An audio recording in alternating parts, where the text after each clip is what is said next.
Happy Sunday Fun Day. I hope you guys have all started your morning with something warm. I was shocked when I looked at the temperature. My goodness, I know we knew this was all coming, but never ever have I seen that actually report in the area in which I live. I'm just grateful that my kids don't have to get up and go to school today. I'm sure you are too. However, we'll see what this week ends up bringing.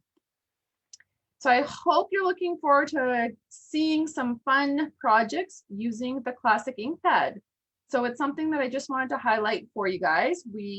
For those who have been stamping, have them.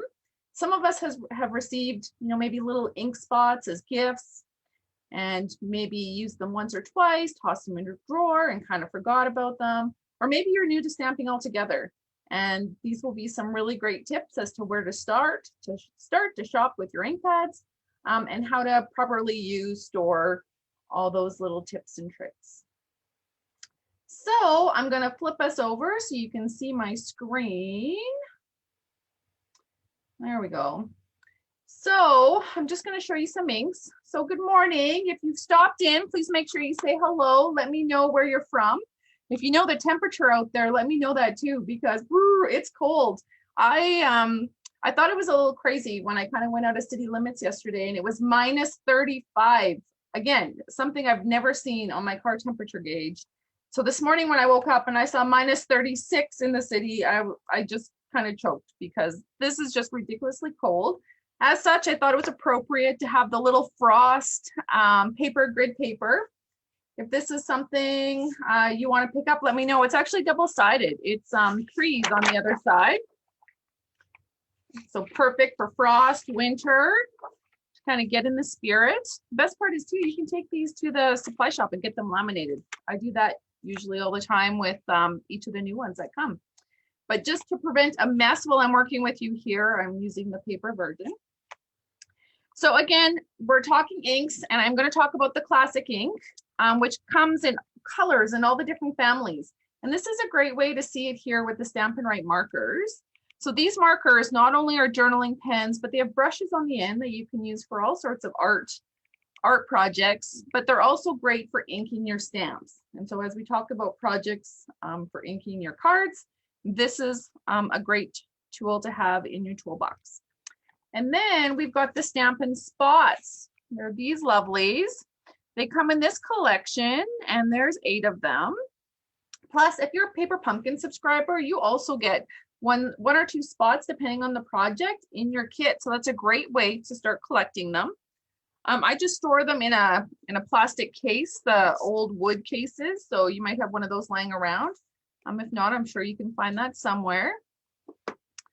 This pad, this is just a mini ink pad of what we would see in our regular classic ink pads. So here's 3 of them right here. So these are nice and big, especially when you've got a big image to stamp. And then the little small ones. But we're just focusing on the inks themselves today and not so much the stamp part of it, although of course you're going to make super cute projects with it. These are all water-based. These are water-based inks, just like our Memento ink pad. This just here. And this is what works really well with our Stampin' Blends, because the Stampin' Blends are alcohol markers, which is opposite of the water, so they don't tend to smudge the lines when you stamp. But again, that's another Sunday Fun Day video, but I just wanted to let you know that this is water-based just like these. And then of course the other ink pads we have are Stays-On pad, a Versamark pad, and they're all for various projects uses, not so much for inking and coloring. And so that's why I'm featuring these today. But before we get started, I just wanted to share with you a couple of tips. And I was shocked when some of my demonstrator ladies, and sorry, don't laugh at me, you know who you are, were shocked when they hadn't seen how to put the labels together on these. So when you get your ink pads and you open them up, they're like this. They just have the sticker on the top, but on the bottom, they have the color of what it is. And it's not just in English, you've got it in other languages as well. So you can choose the language that best suits you. Plus, being that Stampin' Up is a global company, this helps to create one product that everyone can use. Now, there's a little sticker peel here and it's got a little lift peel, so you know where to kind of grab it from. And you just lift and it all comes up. Now, before I peel the whole thing off, I just lift it to grab the color that I want. So in this case, I'm gonna grab Calypso Coral, and it's the English version that I put on the front of my ink pad. So just underneath the lift pad, the finger hole there is where I'm gonna place this. So it's just a sticker, and I'm just gonna go like that.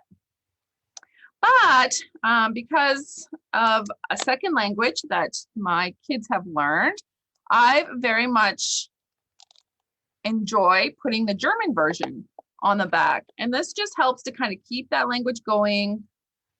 Plus they see it and they help me kind of with that second language. But perhaps you want French or perhaps you want Japanese, whichever. Now also on the back, sorry, I'm just going to peel it up again. There's a plain one, a blank one. And I'm just going to peel that off. And I'm going to open my ink pad. So the trick here is to take my thumbs at the back and just snap it up, and then the whole thing lifts. I'm going to lift it over and close it. And in here, these are the little pull tabs in order to close shut your ink pad. But there's another little dip, and it's perfect for this clear or for this solid color. That way, when you have your ink pad open, you know exactly what color it is. Because sometimes we stamp with 3 or 4 pads and they're open and you kind of wonder which color is which because they tend to look the same. I've even seen some ladies actually write on the inside the color of what that is. So that's a tip for you too. And now to close your ink pad, you're just going to push with your thumb on the bottom. With your finger, pull it towards you and close. Now, I've also heard that, you know, inky fingers happen with these ink pads. So you might want to make sure you have a baby wipe or a wet wipe, something nearby. So again, to open, snap, flip, slide, and then you're ready to stamp. Okay, and then to close it, I'm just going to again put my thumb on the bottom where I've just put that label, my fingers on top, and I'm pulling that little slide towards me and I'm closing. So I hope you got that. I hope you found that super easy. Again, I still got these ones to do, but I'll do those ones another day. I just wanted to show you how easy it is to use those little stickers. Ooh, and because you got 2 left over, and if you're local, I'm in Edmonton, Alberta, it is actually a requirement for a second language. And so I know a majority of my friends, heck, even myself, have taken French. And so what I've done is use the French version to actually put on my ink pad holder where the ink pad goes. That way, when I have it out, I can see which color is actually missing from the pile to be able to put it back. And that's only because I do have them organized in a certain color along with the markers, etc. But again, whatever you find easier to work that works for you, you set it up that way. And if you have any other tips on how to use those sticker labels that come with it, please share them in the comments. And if that was a tip that you enjoyed, let me know by putting some sort of emoticon in there. Okay, so I'm going to move these guys aside. And remember, I was showing you these ink spots. I'm going to pull out the pink, the Daffodil Delight, and the Coastal Cabana. Those are the ones I'm going to show you with today. And to open these guys, I just want to show you, there is a trick, and I use my snips to open them up. And if you look on each of these, now it might be hard, might be a little blurry, but there is a perforated edge all along here. And so all I'm doing is I'm going to take my scissors and I'm just going to cut it along that perforated edge. You can do that to both sides, or you can just do it to one side, whichever. And then now my lid pops off, just like that. Now be careful, because they don't have a good secure lid, but you can always put a sticker on it if you wish. I find they don't fall off though in storage, they're fine, but do be careful to make sure that they are tightly on. And I'm just going to open them all because I'm going to want to show you a fun little project with them. Okay. And there we go. Now, the other thing I want to know actually is, are you a large ink pad fan or are you a spots fan or are you maybe both? I'm definitely both. I have to have both because they all have different uses for my projects, ways of getting things less mucked up, less messy, less ink on the fingers, although I've got lots on today. You can tell I've been playing with the Granny Apple Green. But the one thing I forgot to mention about these ink pads is that when you open them, so again, when I do the little snap, it pops, I flip. I don't know if you noticed that, but the stamp pad then is upside down. So when I store my ink pads just like this, the ink pad is automatically stored upside down, which allows for the ink that's inside of it to pool and get and always be at the top of the actual foam pad. And so that's a design that Stampin' Up! Has done, which is amazing and a lifesaver because I always like to look at the pretty lid, but I also don't like to store things upside down. So for instance, our Memento ink, because it doesn't have that fancy lid, the ink pad's up top. When I store these ink pads, I store them upside down to make sure that that ink is always at the top of the foam pad. Now, same with the spots, right? Because when they come, they're sitting up, so all the ink is pooling to the bottom, you know, power of gravity. So again, when I do store them in my box, I will store them upside down, or in this case, I'll put them all in, and then when I go to store them, I'll store them upside down. And that just ensures that the ink is always at the top. That being said, you want to be careful that they're not too inky because the spots will leak through the tops if they're stored too long upside down. So keep that in mind as you're doing your projects. You might want to store them upright. You might want to store them upside down, again, depending on how long in between projects you have them. Okay, so next, I just want to quickly show you how to refill your ink pads. So I've got 3 ink pads here. I'll show you how to do one of them. We've got Blushing Bride, Flirty Flamingo, and Melon Mango. And I'm going to start with the lightest color first. And in fact, here's my ink refills that I'm going to use. You'll notice I have colored dots on top. And so that's how I organize my dots to know which color refill it is at a quick glance of an eye. Because I use my lovely stand from Stampin' Up. They've got a little tray and they stand up in. And so when I'm looking, I can see right away which color is which. And all I did for that is I just used like a regular hole punch, or you can use your tag topper punch even, and then a piece of scrap paper, and then you punch out a hole. See, we save these scraps for some reason. So I'm just gonna punch a hole and hopefully it's there. Oh, look, it even stayed behind. I don't have to dig it out of my, except it's got a few fuzzies on it. Let's see if I can cut a sharper one. There we go. And all I'm going to do is open up the little compartment and plop it out. And how I stick those on is I just use a glue dot. And so all you're going to do is stick that to a glue dot like so, and then stick it to the top of your holder. There you go. So there's a little tip for ink refills. Also, whenever you buy an ink pad, I highly recommend you get the ink refill to go with it. That way you will never be disappointed when you're working on a project and something might have just dried out a bit or it's not as inky enough. So again, remember how I showed you how to open the stamp pads? Pop, flip. So the trick here that I've learned over the years from some fabulous demonstrators is all about dolloping your ink refill.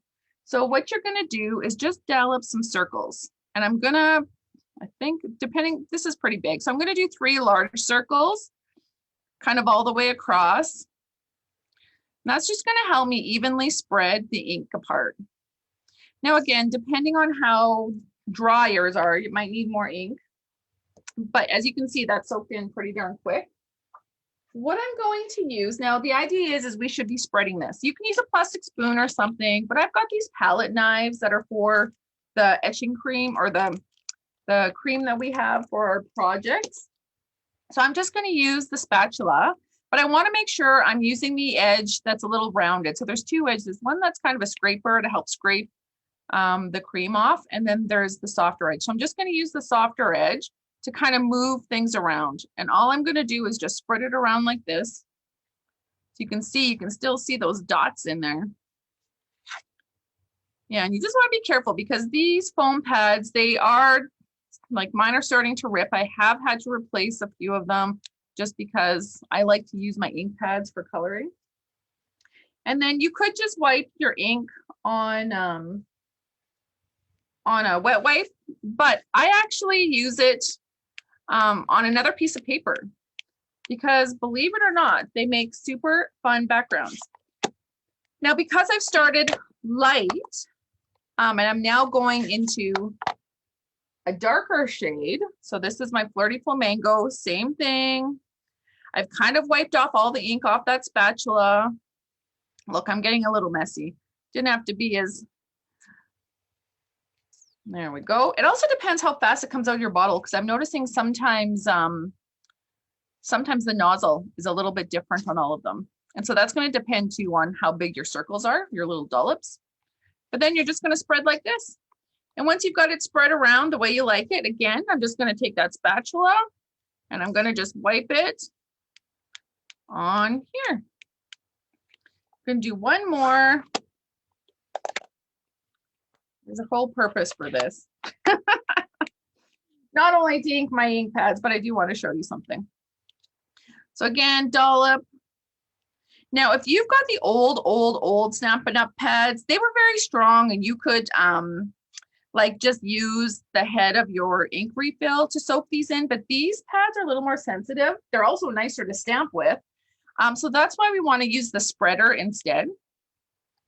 And so I'm just gonna go ahead and keep spreading that. And again, I'm just gonna wipe it off on my sheet. We never want to waste ink because there's always some sort of fabulous craft project to use that with. Okay. So there we go. Now I'm going to clean my spatula and it actually comes off pretty nice. It's almost gone when you do it immediately if you don't let it sit. Eventually this might discolor, but that's okay. That's going to be our tool for cleaning. But I just wanted to show you that fun background because like I said, we don't ever want to let that ink go to waste. I'll share the finished card with you on that one later on this morning. I thought I had one kind of completed. It's somewhere. So I'll post a picture of that here in a little bit. Oh, here it is. Found it. It's not quite done, but it will be. But look how fun that background is. So this was one I did with the kind of the blues and that. And then here's a fun little tag I've just made to go on top. I think this is going to be a super cute project. But again, don't let your ink go to waste. That's the moral of that story. Okay, so now we've inked your pads. Now we want to use our pads because now they're nice and strong. They're ready to use. So I've picked these fun colors. They remind me of lemonade. Also bubblegum because last Friday was bubblegum week. So I'm kind of on this bubblegum kick. But what I want to show you is just inking with our ink pads. Again, we always want to start with the lightest color. So I'm going to start with yellow. I want to put this at the bottom of this piece of paper and I'm going to spread and make a line. Now the key here is I want to start off my project and end off my project. I'm also hoping that these came fresh out of the box, nice and inked. Look at that, they are pretty inked. I'm going to go over it twice and it's like that.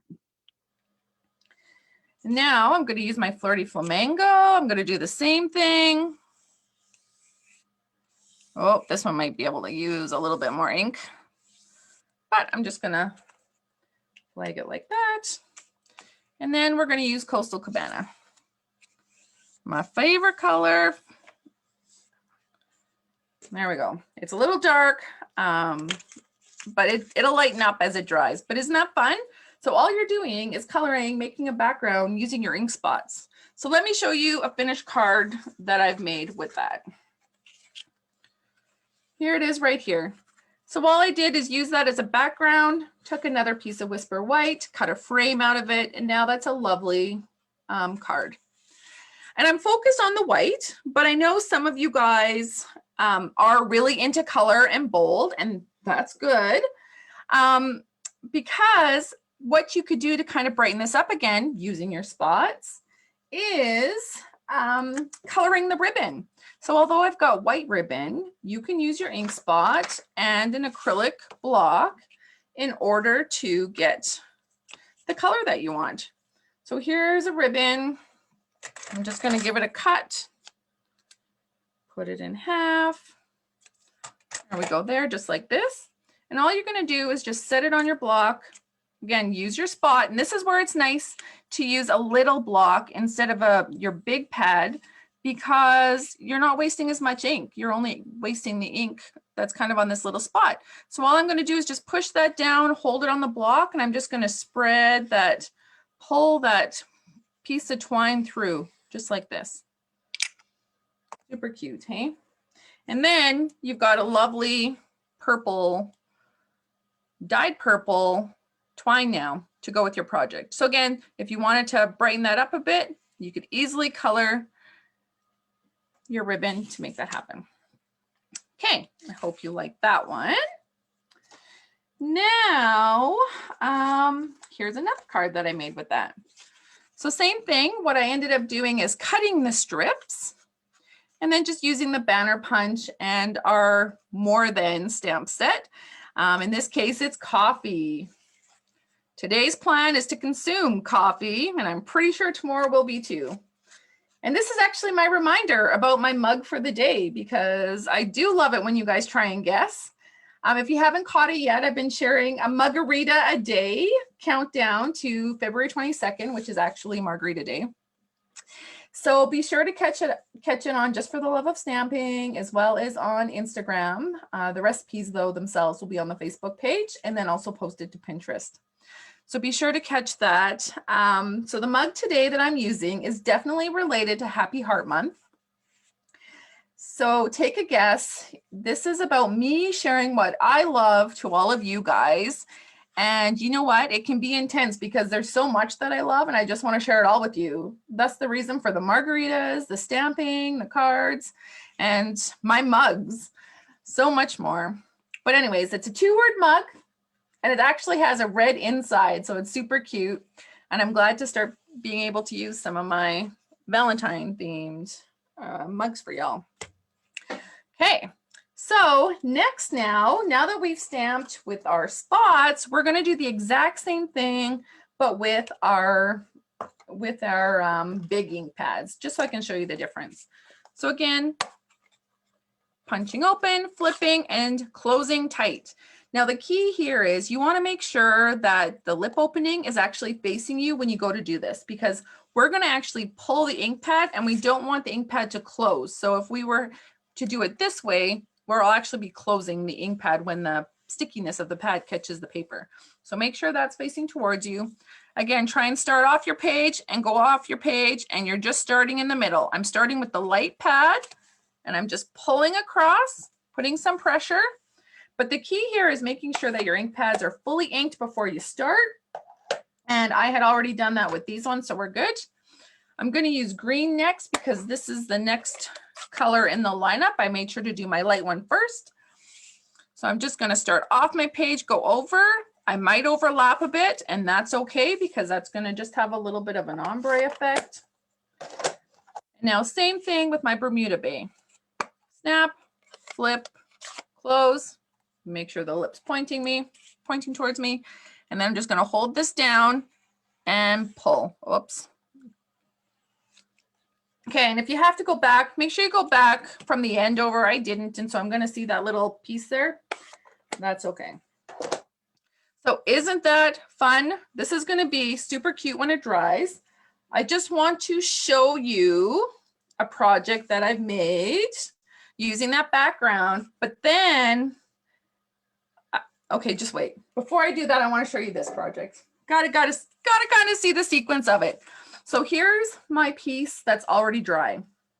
And you can make a card with this background and it will be fabulous. But dear Brenda had shared this technique with us and it is so fabulous and so easy to do. So I want to make sure I share it with all of you. It's using your aqua painter. I should probably use the other one, but doesn't matter. These are my old ones. They'll work. The trick is to get it to squeeze that water out. And then you're just going to kind of splash the water around. You want to make sure that your sheet is dry before you do that though, just so that you get the really cool effect. So I'm going to put that aside to dry. I'm going to show you a dried one. Here it is using the pink, so the Melon Mambo, Flirty Flamingo, and Blushing Bride. This is how I knew my ink pads weren't inked enough because it was still kind of light. But that's the technique. It ends up putting these water droplets and it's fantastic. So let me show you the finished card. I'm hoping my stamping team is going to make this tonight. So if you're on the Twist and Dab stamping team, watch out for the project. We're going to make this tonight. But isn't that super cute? So today's plan is to consume chocolate. Our stamping team is having a chicks and chocolate night tonight. So I thought how appropriate to share some chocolate and chick cards. Okay, so that's it with the dollop. Now, kind of going back to how we did the background solid without water, what I did is ran it through an embossing folder. And to come up with this, Best of Cluck. Isn't that super cute? This is the new Hey Birthday Chick collection that's now available to customers. It's got a die set, so you can cut that out, and it's just full of super cute words and stamps. Actually, let me show you that. I'll post it to you on the page later, but isn't that cute? The little dancing birthday egg. Anyways, I saw this set. It was so super cute. It was my sister-in-law's birthday yesterday. I made sure to tell her that she's still a spring chicken. It was a super cute card. I'll post that later also. Okay, so I hope you like those cards and those little tips of inking and stamping with your ink pads because I think, you know, a lot of the times when we're, especially when we start to stamp, I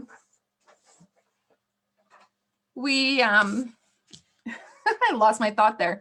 We think we have to have all of these supplies and we don't. And I remember my first party that I went to, workshop, and the demonstrator shared 3 ink pads. That's all it was. 3 ink pads, a stamp set, and of course the coordinating papers that went with it.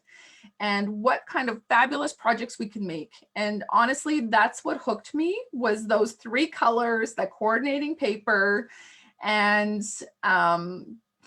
my addiction started right then and there. I thought I had stamped enough over the years. I thought I'd made enough projects, but let me tell you, these products by Stampin' Up that I'll coordinate, oh, that just makes my day because it makes my job easier creating some fabulous projects.